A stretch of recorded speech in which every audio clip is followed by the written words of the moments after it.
diz a palavra do Senhor: responderam eles e disseram-lhe: tu és nascido todo em pecado e nos ensinas a nós? E expulsaram-no. Jesus, ouvindo que o tinham expulsado e encontrando, disse-lhe: crês tu no Filho de Deus? Ele respondeu e disse: quem é ele, Senhor, para que nele creia? E Jesus lhe disse: tu já o tens visto, e é aquele que fala contigo. E ele disse: creio, Senhor, e o adorou. Amém? Levanta a tua mão direita o mais alto que você puder. Feche os seus olhos e oremos a Deus. Pai Todo-Poderoso, neste momento, ó Deus, eu peço a revelação da tua palavra para nós que estamos aqui na igreja, Pai, e para aqueles que estão nos acompanhando através do YouTube, ó Deus. Que esta palavra venha de encontro às nossas vidas, que esta palavra produza em nós, ó Deus, o resultado para o qual está sendo pregada. Que o Senhor possa, Senhor, tocar no profundo das nossas mentes e nos trazer entendimento e nos trazer direção através do Espírito Santo, Pai. É o que eu te peço em nome de Jesus. Amém e graças a Deus. Podemos assentar, meus irmãos, em nome de Jesus.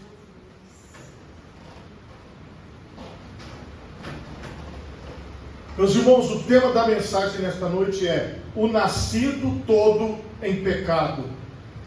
Irmãos, vocês tiveram a oportunidade de refletir sobre João 9. E aqui vocês veem uma história clara, uma história de um homem cego de nascença. Mas o que eu quero que você comece a prestar atenção é na maneira como as pessoas se referiam a ele. Nascido todo em pecado. Os discípulos, os próprios apóstolos de Jesus, quando Jesus estava passando por ele, a Bíblia diz que eles fizeram a seguinte pergunta: mestre, quem pecou, este ou seus pais, para que nascesse cego? De quem que é a culpa dele ser cego? É do pai e da mãe dele ou é dele? Porque, meus irmãos, o que acontece? Naquela época, a forma deles de raciocinar as coisas era a seguinte: a consequência do pecado, a maldição hereditária, era algo que passava na mente deles. A palavra de Deus diz que o Senhor visitaria a maldade dos pais nos filhos até a terceira e a quarta geração. Isso lá quando foi estabelecido em Deuteronômio. Depois, lá nos profetas, o Senhor, ele diz o seguinte: agora, a partir de agora, a alma que pecar, esta morrerá. Não vai passar mais o pecado do pai para o filho, quando o povo de Israel foi levado para o cativeiro lá na Babilônia. Então Deus ali, ele estabelece uma nova forma de punir as pessoas que estavam em pecado. E depois nós chegamos ao tempo que nós vivemos hoje, a era do Espírito Santo, o tempo da graça, onde o Senhor Jesus assumiu o nosso lugar, e a palavra de Deus diz que todo escrito de dívida que era contra nós foi cravado na cruz do Calvário. Terminou, encerrou a dívida, Jesus pagou a dívida pelo pecado. Acabou, encerrou. Então veja, primeiro visitavam até a terceira e a quarta geração, depois o Senhor diz que a alma que pecar, esta morrerá, não vai passar o pecado para frente, e depois o Senhor vem e dá a oportunidade de ter a remissão, o perdão dos pecados, através do sacrifício de Jesus. Então veja como aqueles que leem a palavra de Deus podem observar a evolução da forma da interpretação. Só que aqui, eles ainda não tinham conhecimento total da obra de Jesus. Porque naquela época, Jesus estava andando no meio deles e a obra dele estava sendo feita. Nós temos a graça de conhecer toda a história e eles não tinham. Então, na visão dos próprios apóstolos, Tinha que ter alguma coisa errada para que aquele homem fosse cego. Alguma coisa errada aconteceu. Irmãos, o que acontece? Esse pensamento não ficou lá nos apóstolos. Mesmo depois das revelações, outras pessoas têm essa interpretação. As pessoas, quando elas olham para um problema, para um acidente, para algo ruim, tem sempre que ter uma causa. Um acidente automobilístico, ele é investigado pela polícia para poder descobrir qual foi a causa do acidente. Um acidente com uma aeronave, ele também é investigado pelas autoridades para poder descobrir qual foi a causa daquele acidente. Se acontecer um acidente em alto mar, a mesma coisa. As autoridades vão fazer a investigação para saber o que é que aconteceu com aquela embarcação. Então, a causa do acidente, a causa do mal, ela é discutida até os dias de hoje. E a grande questão aqui é se eu creio na obra da cruz ou se eu não creio na obra da cruz. Se eu creio que toda a maldição que estava em mim foi cravada na cruz do Calvário e foi encerrada, e que eu não preciso ter medo de assombração, eu não preciso ter medo de coisa ruim, eu não preciso ter medo do diabo, de demônio, de tudo quanto é principado, potestade, nada disso pode chegar até a minha vida, porque eu tenho uma marca. A marca que está sobre mim é a marca do sangue de Jesus. Aonde tem a marca do sangue, o demônio da morte não entrou, o anjo da morte não entrou, o Satanás que as pessoas dizem que mata os outros aí, na minha vida, ele não tem lugar, porque eu creio na obra da cruz. Eu acredito no sacrifício de Jesus, e que quando ele disse, está consumado, acabou, encerrou, e ponto final. Pode falar o que quiser, pode fazer o que quiser, não precisa de mais nada, já está tudo resolvido, é o que eu creio. Só, irmãos, que eu percebo que a maioria das pessoas que se dizem cristãs, elas não creem na obra consumada. Elas acabam ficando presas, porque o que acontece? Muitas pessoas, elas mudam de religião, mas elas não se convertem, elas não se entregam a Jesus, elas não entendem que a obra de Cristo foi consumada. E elas ficam lutando, elas ficam guerreando. Existem alguns termos que são usados, que são termos como se aquela pessoa precisasse lutar, sobre aquela pessoa precisasse fazer alguma coisa. Não, irmão, tudo que tinha que ser feito já foi feito. O que nós temos que fazer? É viver a vida de Deus em nós. É só viver, não tem mais nada para fazer, é seguir com Cristo. Só que muitas pessoas, elas vivem amarradas, elas vivem presas, elas vivem cheias de situações, de angústias, de tudo, porque elas não creem que a obra foi feita. Elas sempre acham que está faltando alguma coisa, que ela precisa de um complemento. Não, tem que ter alguma coisa por trás. A história da cura desse cego é mais ou menos isso que eu estou falando para vocês. As pessoas ficavam querendo procurar a razão porque ele era cego. Aí depois que ele foi curado, as pessoas ficaram procurando a razão. Como é que ele pode ter sido curado? Irmão, foi a graça, foi o favor de Deus. Jesus olhou para ele e falou, você vai ser curado. Fez o lodo, passou, curou. Jesus olhou para mim e falou, você vai ser curado, você vai ser salvo, você vai ser liberto, o diabo não vai tocar mais na sua vida, não precisa ter medo de macumba, de assombração, de dormir com a luz apagada, pode ser até à vontade, fica tranquilo, filho, não tem medo de cachorro, não tem medo de gato, medo de gambá, medo de leão, não tem medo de nada, filho, vai viver a sua vida sem medo. Acabou, irmão, acabou o medo. Aí você aceita isso, você vive bem. O evangelho, irmão, a palavra evangelho significa boas novas, boas notícias. Você está liberto pelo sangue de Jesus. É isso. É só você crer. Pronto. Acabou, assumiu, viveu bem. Vamos embora. Vamos seguir a vida. Só, irmãos, que aí vem as questões ao redor. Essa mistura das religiões, elas trazem, por exemplo, tem um termo que você vai encontrar nos filmes, você vai encontrar nas séries de TV, que são os termos, igual, por exemplo, no Brasil. No Brasil nós temos, por exemplo, a mula sem cabeça, nós temos o saci pererê, nós temos várias coisas que são da cultura brasileira, que as pessoas dizem que um dia viram. Então, tudo tem um sentido. Igual, por exemplo, as religiões de matriz africana, elas trazem o nome daqueles deuses que eram adorados no país onde eles viviam, trazem para o Brasil e estabelecem uma nova cultura. Então, para cada uma dessas culturas, existe uma forma de interpretar as coisas. E aí o que acontece? Quando uma pessoa, ela crê em magia, os filmes estão cheios de magia. Igual, por exemplo, uma palavra que até os cristãos usam muito, que fala assim, ó, eu estou encantado, encantada. O que é isso, irmão? Isso é fruto da religião cristã? Não. Da cultura cristã? Não. Encantamento é fruto de feitiçaria, de bruxaria, de outras religiões. Mas o vocabulário, pela mistura da religião, ele entra. E às vezes as pessoas, elas trazem elementos mágicos, elementos de magia, elementos de feitiço, elementos de bruxaria para a sua fé.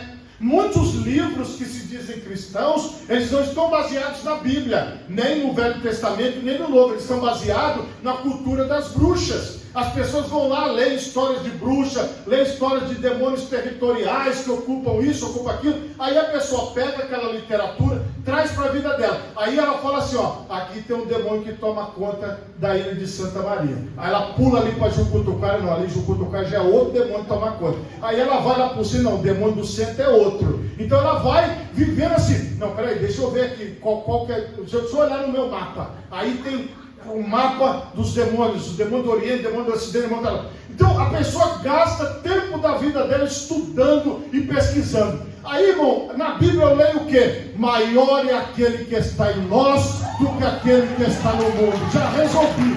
Eu nem quero saber, irmão. Vocês estão entendendo? Ah, mas que não fala aqui. Tá bom. Entendeu? Eu não quero destruir estátua, quebrar estátua. E falei, não, irmão, você quer nada disso. Por quê? Eu creio na libertação. Você entende, irmão? Você precisa crer que Jesus te curou e te libertou e realizou. O maior está conosco. Aí, irmão, eu não quero ficar conversando sobre os menores.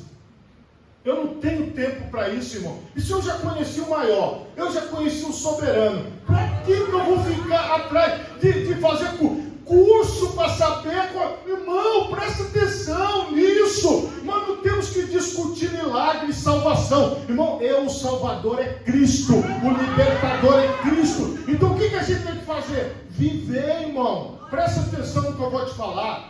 Ali Jesus curou aquele homem para ele viver a vida dele, para ele seguir o caminho dele, para ele poder. Sabe, irmão, o que você tem que fazer? Você é homem, você tem que botar filho no mundo. Você é mulher, bota filho no mundo, tem uma família abençoada. Vai lá brincar com seus netos, fica feliz de viver para a glória de Deus, irmão. Não fica atrás de demônio da esquina, demônio que está lá atrás. O erro é de quem? Quem que está no pecado, irmão? Se tem alguém no pecado, diga em nome de Jesus, eu te perdoo, seja liberto.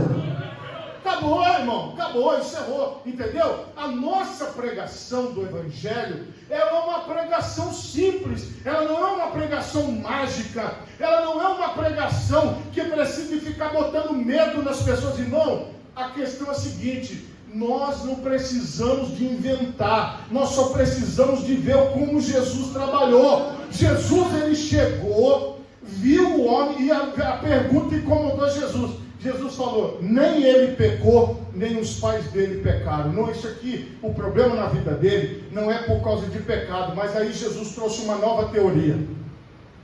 É para que se manifeste nele as obras de Deus. Então, irmão, aonde você vê um demônio, veja a libertação.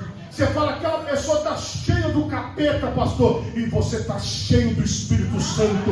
E aí você chega e fala, demônios, em nome de Jesus, saiam, e aquela pessoa vai ser liberta. Aquela pessoa está com uma doença, está com um problema, você tem aquele que cura com você, e você vai dizer, em nome de Jesus, que eu vou orar pela tua vida. E se Jesus quiser fazer a obra, ele faz agora, e você ora por aquela pessoa. É isso que nós temos que fazer, irmão. É uma coisa muito prática que Jesus falou. E ó, você está vendo o que? Cegueira, é pecado, é isso que vocês estão vendo? Eu estou vendo obra de Deus. Agora, o que é que nós vemos, irmãos, como discípulos de Cristo? Nós enxergamos como Jesus ou nós enxergamos como os homens que nos ensinaram que tudo é pecado, que tudo é maldição, que tudo é isso, que tudo é aquilo. Para cada problema na vida da pessoa, ai meu Deus, fizeram um trabalho, ai fizeram não sei o quê, ai estão com inveja de mim, ai estão com isso, ai estão com aquilo. Aí a pessoa fica angustiada, quem será que está com inveja? Quem será que está... Aí fica aquela angústia no coração, meses, ai meu Deus, alguma coisa está errada. Não, irmão, presta atenção. Você viu alguma coisa errada? Jesus via assim, é oportunidade para o poder de Deus se manifestar, é oportunidade para acontecer milagre. Deu tudo errado aqui, é porque Deus quer fazer dar tudo certo daqui a pouco. Então a forma que Jesus olhou para a cegueira foi uma oportunidade de eu manifestar o poder, seja curado. O que os apóstolos viram? Pecado. Os apóstolos olharam e viram que aquele... Quem pecou, Senhor? Revela para nós o pecado oculto. Irmãos, tem muitas pessoas que pregam assim, Deus vai revelar o pecado oculto, escondido. Você não vai sair daqui desse jeito. E Deus vai pegar você, vai esfregar sua cara no chão, vai dar uns tapas em você, uma rasteira. Você vai sair, entendeu? Assim, no sentido de que Deus... Ele vai humilhar a pessoa. Irmão, quem humilha a pessoa é o diabo. Deus cura, Deus levanta a pessoa, Deus perdoa o pecado, entendeu? Então se você conhece uma pessoa que está no pecado, o que você tem que ver nela? Oportunidade de um redimido, oportunidade de um curado, oportunidade de um transformado. Então, irmão, deixa eu falar uma coisa para você. Vamos nos libertar das magias. Vamos nos libertar das feitiçarias, das coisas que colocaram na nossa cabeça. Vamos ler, está na Bíblia, não está? Tchau, irmão. Não quero saber quem é potestade de que, nada não. Eu quero saber é que eu vou entrar lá e vou fazer a obra de Deus. Eu entro aqui e faço a obra de Deus. Irmão, vocês acreditam que tem pessoas que falam assim comigo, você tem que tomar cuidado, hein? Mas por quê, irmão? Porque tem muitas pessoas que acham, por exemplo, porque acontecem coisas ruins na vida das pessoas, irmãos, as pessoas morrem, as pessoas ficam doentes, as pessoas sofrem acidentes, como eu já sofri um acidente, já falei isso para você. Tudo isso acontece, irmão, isso é da vida, isso é daqui desse mundo, as coisas acontecem. Só que nós não temos que ficar espiritualizando as coisas, ficar vendo demônio, ficar vendo feitiçaria, ficar vendo bruxaria. A gente tem que ver oportunidade do poder de Deus se manifestar. Então as pessoas ficam muito cheias de dedo, cheias de medo. A pessoa diz, ai meu Deus, vai ter alguma coisa ali. Ai, irmão, se você der um grito em determinados lugares, sai todo mundo correndo. Por quê? Por causa do medo que as pessoas têm, de assombração, de tudo. Aliás, basta você soltar uma barata em alguns lugares que vai vaziar na hora. Entendeu? Vai sumir, porque a fobia, o medo domina as pessoas, a forma que as pessoas veem as outras. Então, os apóstolos viram pecado. Aí você fala, não foi só os apóstolos, não. Depois, Jesus, ele fez lodo, cuspiu no chão, passou nos olhos, levou eles, falou para ele, vai lá se lavar. O que era cego se lavou, voltou enxergando, voltou feliz. E as pessoas começaram a perguntar, está parecendo que esse que é aquele que era cego. Aí ele falou, sou eu mesmo, eu que era cego, mas eu fui curado. O homem chamado Jesus fez lodo, passou nos meus olhos, eu lavei no tanque de Siloé, estou enxergando, eu sou um testemunho do milagre. Todos conheciam ele como o ex-cego, cego de nascença, agora curado, renovado, restaurado pelo poder de Deus. Irmãos, não foi ali nenhum ato grandioso aos olhos daquelas pessoas. Jesus, ele não criou uma situação, ele simplesmente passou pelo cego, foi provocado pelos apóstolos, como se ele tivesse em pecado, e Jesus foi lá e realizou a obra. Então o que acontece, irmão? A Bíblia diz que onde estiverem 2 ou 3 reunidos no nome de Jesus, ali ele está. Então Jesus está aqui hoje. E Jesus, ele está passando no meio de nós, ele está tocando, ele está salvando, ele está curando, ele está libertando, ele está fazendo a obra dele. Enquanto nós estamos na presença dele, ele está trabalhando, ele está operando. E o que nós temos que fazer? Trabalha Jesus, opera Jesus. Aqui o Senhor tem liberdade, aqui o Senhor pode fazer.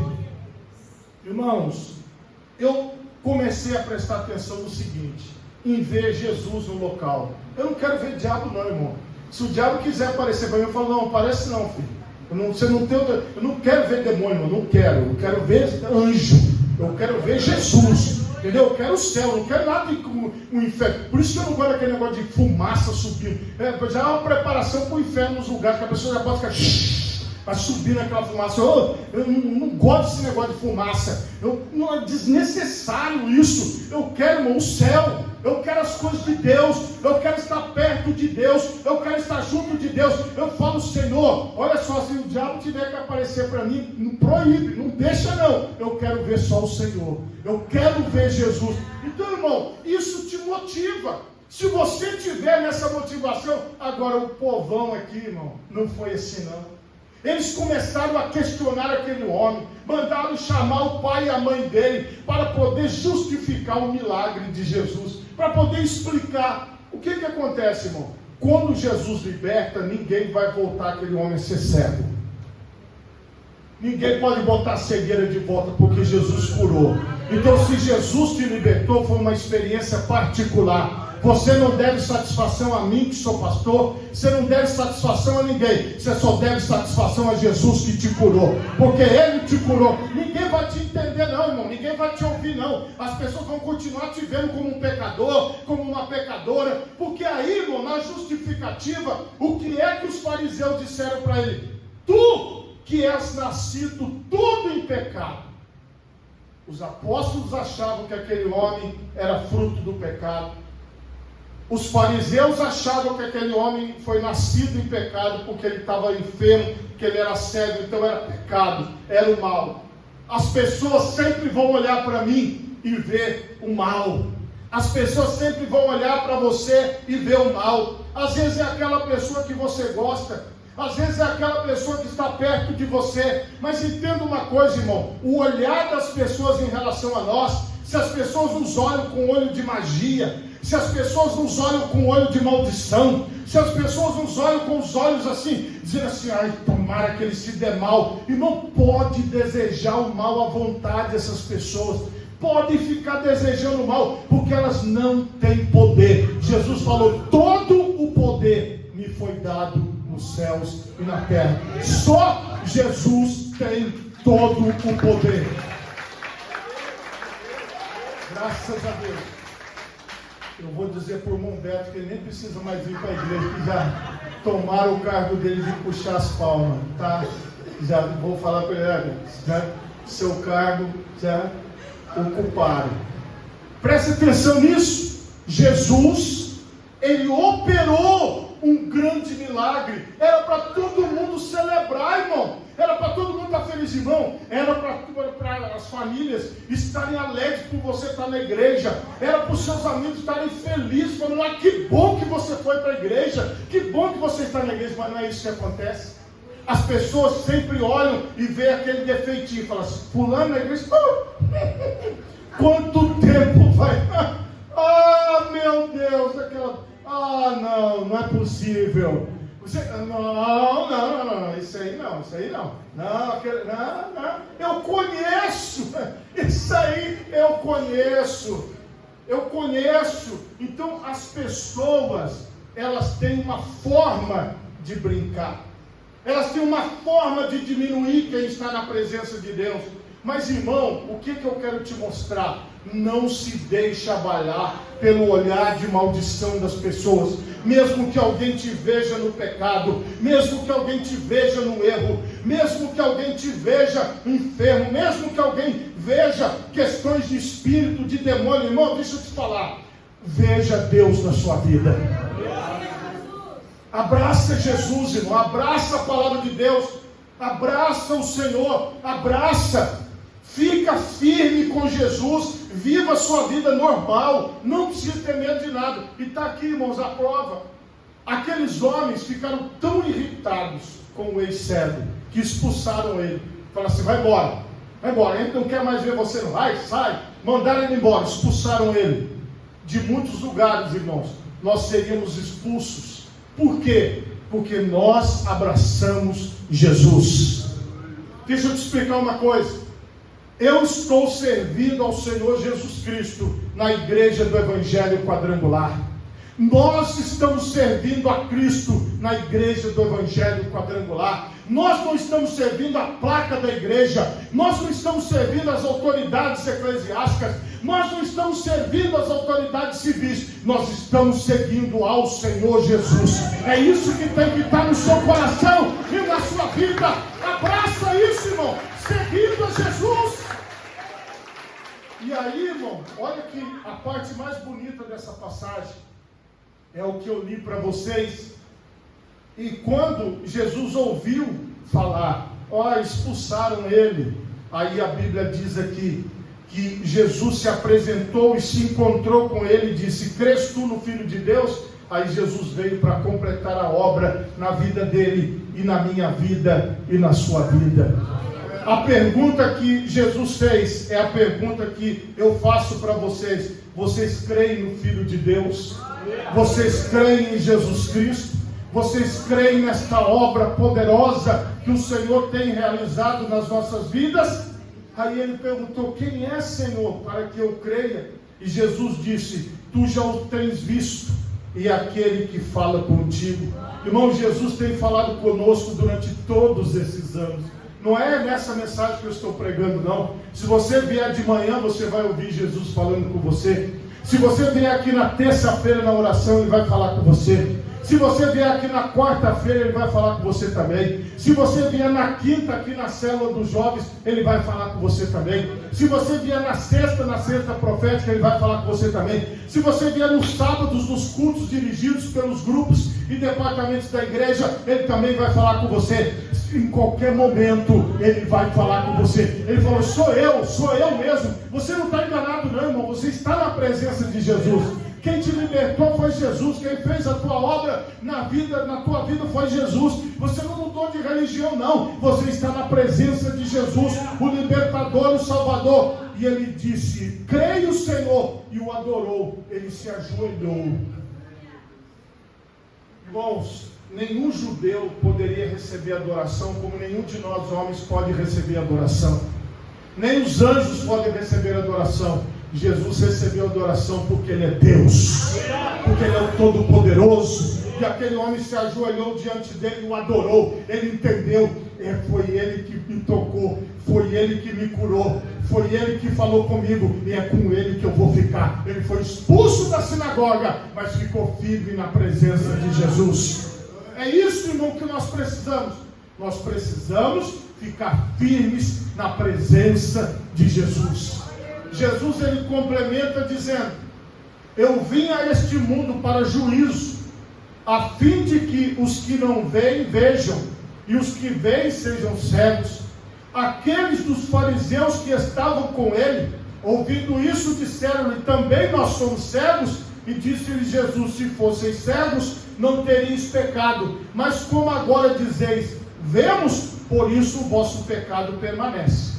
O pecado dos feiticeiros permanece.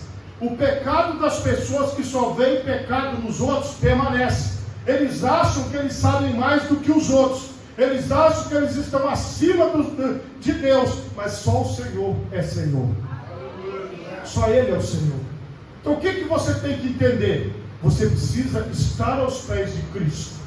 Você precisa estar junto dele. Porque esta obra que Ele fez na minha vida, e esta obra que Ele fez na sua vida, ela tem objetivo.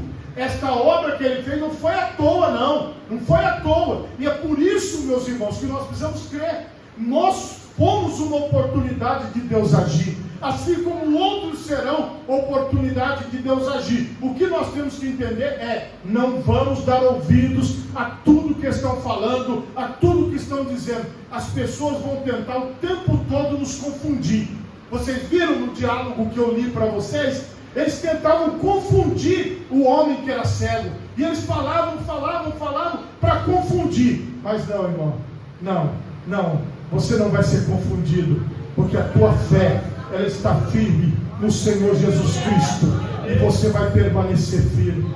Se você pode, coloque as duas mãos na altura do seu coração. Feche os seus olhos. E oremos a Deus.